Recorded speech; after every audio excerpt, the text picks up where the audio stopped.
Assalamualaikum dan salam kalistenis. Apa khabar semua? Dalam video kali ini, saya akan berbicara tentang EMS ataupun nama panjangnya Electronic Muscle Stimulator.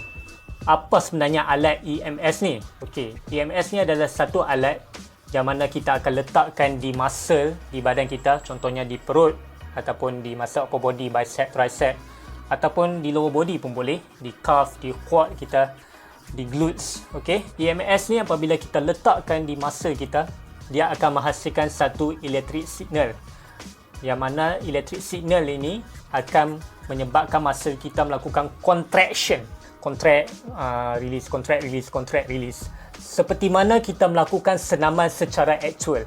Contohnya macam kita buat knee raise kan, kita nak fokus kepada muscle di bahagian perut, maka bila kita buat knee raise, kita akan contract kita punya muscle di bahagian perut. Tapi alat EMS ni, tanpa kita melakukan senaman, tanpa kita melakukan pergerakan, dia akan menghasilkan electric signal dan akan melakukan contraction seperti mana kita melakukan senaman yang sebenarnya.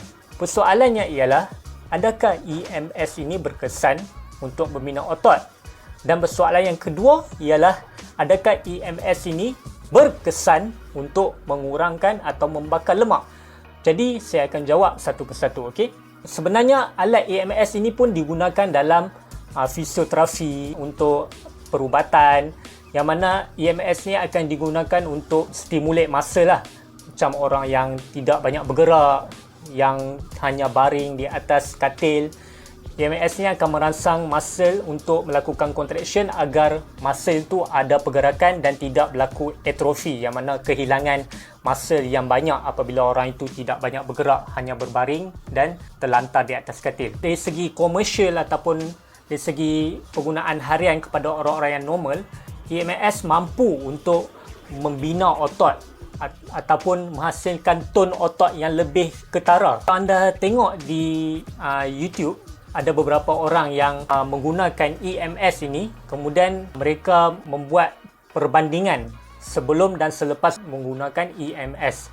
Jadi apabila kita tengok tu, kita nampak tone masa dia lebih ketara selepas dia menggunakan EMS dalam beberapa minggu atau beberapa bulan. Jadi bila saya tengok video-video yang mereka buat, memang nampak ketara perbezaannya sebelum dan selepas menggunakan EMS. Dari segi tone muscle tu, dari segi penampakan saiz otot tu nampak agak signifikan. Saya berpendapat EMS adalah satu alat yang memang membantu untuk kita membina tone muscle dan membesarkan otot sedikit sebanyak lah. Untuk soalan yang kedua ialah, adakah EMS ini membantu untuk membakar lemak?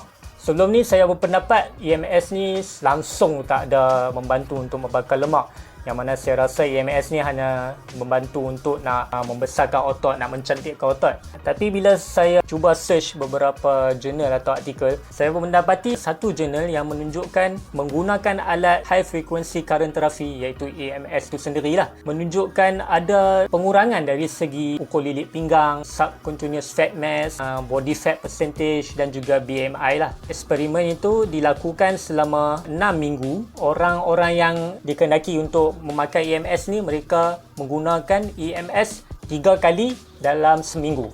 Okey, so 3 kali dalam seminggu untuk jangka masa 6 minggu. Okey, dan result dia menunjukkan ada pengurangan dari segi waist circumference ataupun ukur lilit pinggang, obesity rate, subcutaneous fat mass, body fat percentage dan juga BMI. Tapi research tu ada beberapa kekurangan lah, yang mana writer tu sendiri mention di hujung researchnya dalam discussion, yang mana mereka mengatakan dari segi pengurangan BMI ni tak terlalu signifikan lah, sedikit saja pengurangan dari segi BMI. Menggunakan EMS sahaja tanpa melakukan apa-apa senaman secara real mungkin akan mengurangkan visceral fat, yang lapisan dalam tu. Itu antara kelemahan dia lah.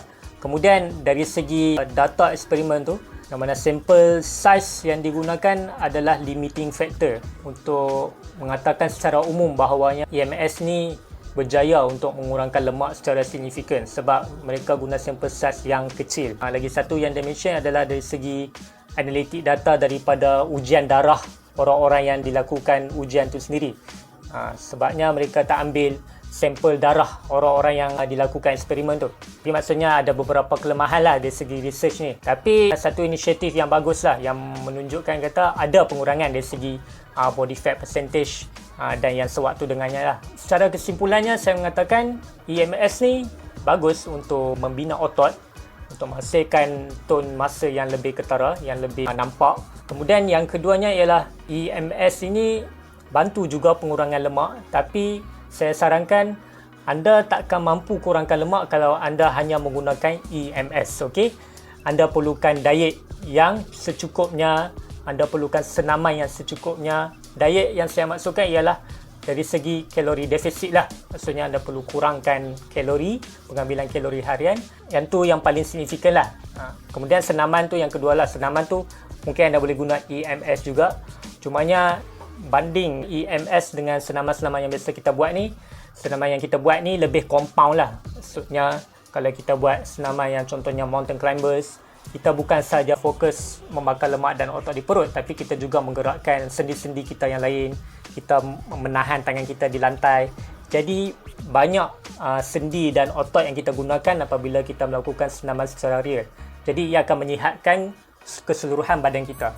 Berbanding EMS yang mana kita hanya fokus kepada satu saja muscle. Contohnya di perut kita letak, kemudian kita tak melakukan apa-apa senaman dah. Itu antara kekurangannya lah kalau kita hanya fokus kepada EMS dan kita tidak menjaga diet dan senaman-senaman yang real dalam rutin harian kita. Okay? So saya harap membantu, saya harap sedikit sebanyak memberi ilmu dan info yang baru kepada anda. Jadi siapa nak beli silakanlah. Saya pun tak beli, cumanya saya tengok orang buat video yang membandingkan sebelum dan selepas menggunakan EMS. Okay? So, terima kasih sebab sudi tonton. Jangan lupa untuk share, subscribe dan like. Dan komen pendapat anda kalau anda rasa anda ada pendapat yang lain ataupun apa yang ada rasa bezanya kalau kita buat senaman secara real dan kita tak buat senaman langsung, kita hanya menggunakan EMS. Okay? So, komen pendapat anda. Terima kasih. Kita jumpa lagi di video akan datang. Assalamualaikum.